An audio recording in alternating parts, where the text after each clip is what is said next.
What's good, YouTube? It's your man BG Tech Life, and it's been a week with the Pixel 6a. So let's just get straight into my unbiased opinion.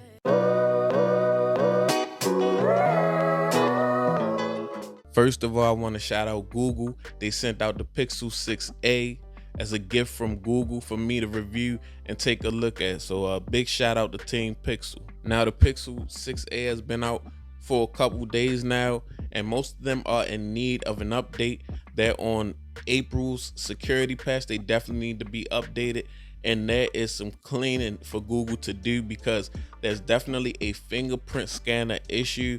As we know, this device has a fingerprint scanner under the display, and some people are unlocking it with fingers that they did not program, and others the fingerprint scanner is not working outright.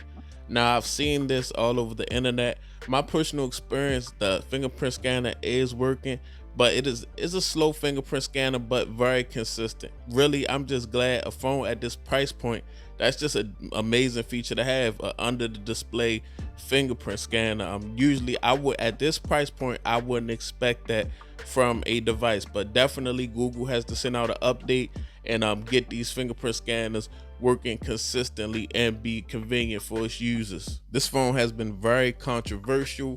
60 hertz has been trending, guys. The display, let's talk about the display. The display is a 6.1 inch flat screen device, OLED, and it has a 60 hertz refresh rate. Now, a lot of us may not know what 60 hertz is, but it's at the speed that the screen moves. Now, with that being said, some devices in this price range have 120 hertz refresh rate, and that's all fine and dandy. This phone has 60 hertz refresh rate, but I still like the display. I think it look aesthetically good, and I don't have any issues with scrolling, maybe because I'm just not a fast scroller. I've also gamed on this device, guys, and what I can say with most sticks out to me as far as gaming and using this device is consistency. So as far as 60 hertz go, I am satisfied at a $449 price point. My realistic look at 60 hertz is coincided with performance, guys. This device is special because it has a flagship processor. It has the Tensor processor, which the Pixel 6 Pro has on this device, which is unusual for a device in the $400 to $500 price range. So with this device having a 60 hertz display and a very powerful processor, it can run consistently all day. That's what I've noticed. It doesn't have a lot of glitches. It doesn't slow down. It doesn't drop frames when I'm gaming. It does what it does very consistently.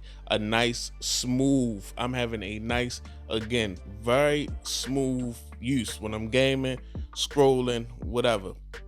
Now, if you're scrolling words and if you're scrolling fast, yes, you can tell the difference between 60 hertz and 120 hertz. But typically, with my day-to-day use of my phone, I'm not gonna sit there and scroll incredibly fast, because whatever I'm scrolling, I'm actually trying to read and take in information. So I really do not notice the difference. So as far as a performer, you're gonna get the best performance with 6 gigs of RAM and a Tensor at this price point. This is what they focused on when it came to this device.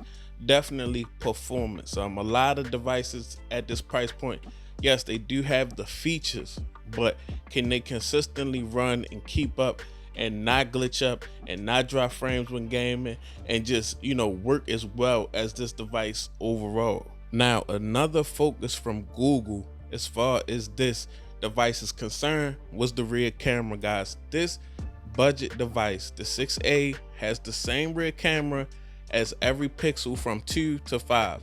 The sensor is basically a legendary sensor that was never, to me, no other phone really beat the Pixel in taking stills. The whole time Google used this same sensor.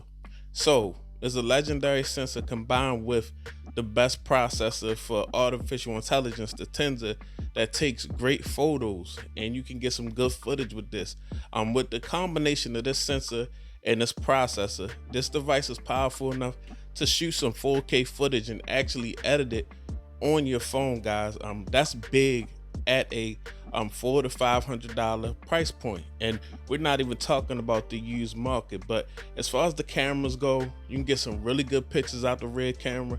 You can get some 4K 60 frames per second footage out the rear camera. As far as the front facing camera, it's only an 8 megapixel camera. You can get a good selfie, but as far as the video, you're only getting 1080 30 frames per second. So really not a strong point of this device. I can see the focus was on the rear facing camera, and you can see that it does, really well. It does what it does really well, taking pictures. It's an A for pictures, and then it's a B for that 4K 60. At this point, the software on this device is a very raw, lacking to update Android 12. It still flows really well. The device flows really well with the use of this Android 12. But I'm somebody that's beta on Android 13 with my Pixel 6 Pro, and Android 13 runs so much more flawlessly than Android 12. So in the future, I feel like this software, this everything, how this device operate is only going to get better. As far as any other device on the market that you compare to this device, it is not a Google device, and Google is known for that software. And you can see where Google took the Pixel 6 Pro from, down in the gutter as far as the software coming out glitching and having a lot of issues, to one of the best running, most fluid phones on the market. So I can't wait till Google actually starts getting the updates out to the Pixel 6a. But for right now, it is running fairly decent outside of that fingerprint scanner issue. Now, the build on this device, guys, anyone with the A series that had the prior A series, they know it was a very simple build, very simplistic looking device. I am so glad that the A series now falls in line with the Pixel 6 and the Pixel 6 Pro as far as looks. You can buy this budget device but still have the same similar build as the flagship devices.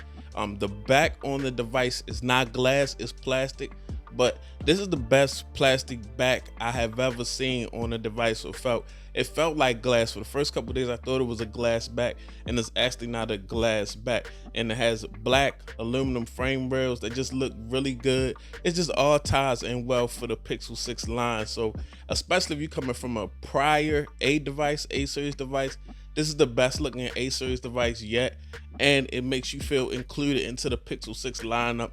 It looks just like a Pixel 6, which I think looks great. So it's really good. All in all, I think the Pixel 6a is a very strong, consistent device as far as processing power and rear cameras. If you're looking for a lot of features, you may want to try another device at this price point, but you will not probably get the same experience and the fluidity that you're gonna get with a Google device. You're not gonna get the updates, things of that nature, or you could step it up and pay more. But if you're looking for a strong, consistent device at this price point that's probably only going to get better, I would go ahead and check out the Pixel 6a. It's your man BG Tech Life. If you're not subscribed, get subscribed. And if you're not following me on Instagram and Twitter, go ahead and follow me, BG_Tech Life. It's your man BG, and I'm out. Peace.